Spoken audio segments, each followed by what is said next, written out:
What's the story?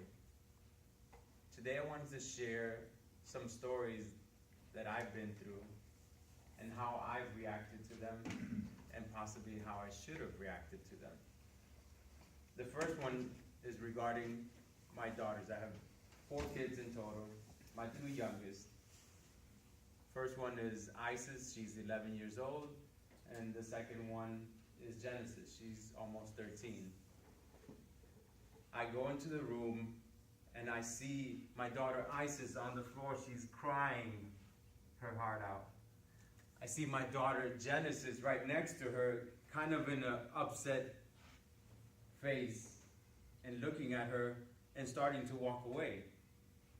Immediately as I walk into the room, I see this and I say, my heart starts beating faster. I feel myself getting red. And I start talking loudly to Genesis because automatically I think Genesis did something to Isis. I say, what are you doing, Genesis? Why did you do this? What happened? Genesis, of course, immediately gets defensive. She says, but I didn't do anything. I just came over here and she was here crying. I just came over here to see what happened. Now, who do I believe? Isis is still crying there. She's not speaking at all. But I see Genesis just walking away. What could I have done differently? What's the story? The story that I'm telling myself immediately is Genesis did something to Isis. What's another way of looking at it? What's another story? Could it be that Genesis just walked into the room right before I got there and Isis got hurt? There's something else on the floor. The milk fell down and she hurt herself? Could it be that? Am I not being perceptive enough that I see that something else is happening behind the scenes? That's the story that I have to think about instead of jumping to conclusions and automatically thinking, okay, the older daughter did something and Isis is crying. That's one story to start thinking about. The stories you tell yourselves as you're in any particular situation. Another story is at work. I do software development. I'm leading a team of software developers. I'm in a meeting presenting our latest features that we've added to the software application. Presenting, going through the motions of everything that we've done. But the quality assurance manager is someone that inspects or is in charge of the people that are inspecting the application. And he starts going point by point, almost interrupting me after every slide. Naturally, I get defensive. It's like, what's wrong with this quality assurance manager? Why is he interrupting me all this time?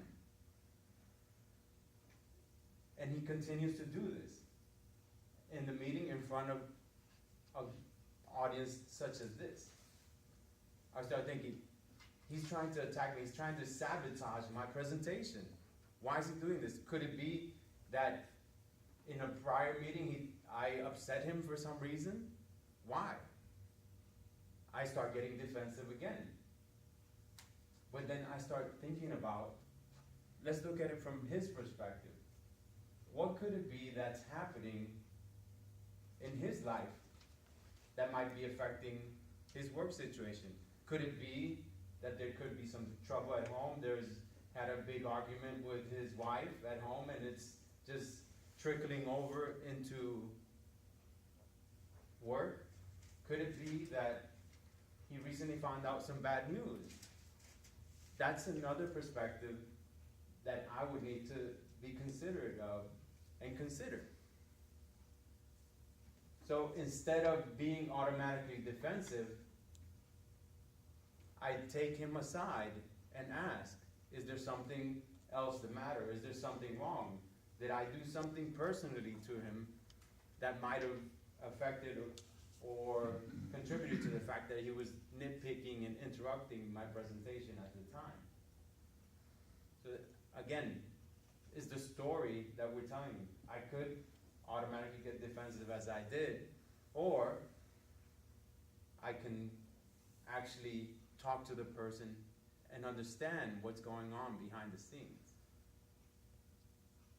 The final story that I wanted to relate is driving. I'm sure you've all been driving and gotten a little stressed when you're driving. I actually have the opportunity to work here in Tampa, but actually live in Orlando, in Lake Mary, for those that are familiar with the area. I work here during the week, and on Fridays I get out early to drive up to Lake Mary. On this particular Friday, I got out early. I'm tired because I come in very early so I can get out early.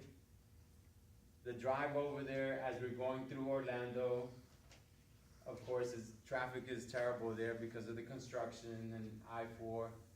I'm driving along almost close to home. All of a sudden, as I'm nearing my exit, somebody just comes and cuts me off.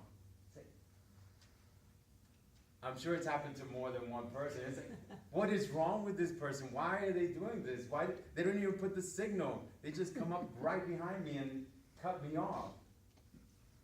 It's natural for me, my blood to start boiling. And what can I do? I'm in a car, I can return the aggression and get on his bumper and say, I'm gonna tailgate you until we separate. Or I can look at it from another perspective. Could it be the person is driving their wife, going to the hospital, they're going very quickly because she's pregnant and she's about to give birth. That's the perspective that I want you to come away with today. What is the story that you're telling yourself when you're in a situation? Feel the emotion at the point where your blood is starting to boil, your face is getting flushed. Realize, okay, let me step back for a moment and see, is this actually happening? Is this the story that is appropriate for this situation? Or could there be another story? So ask yourself, what's the story?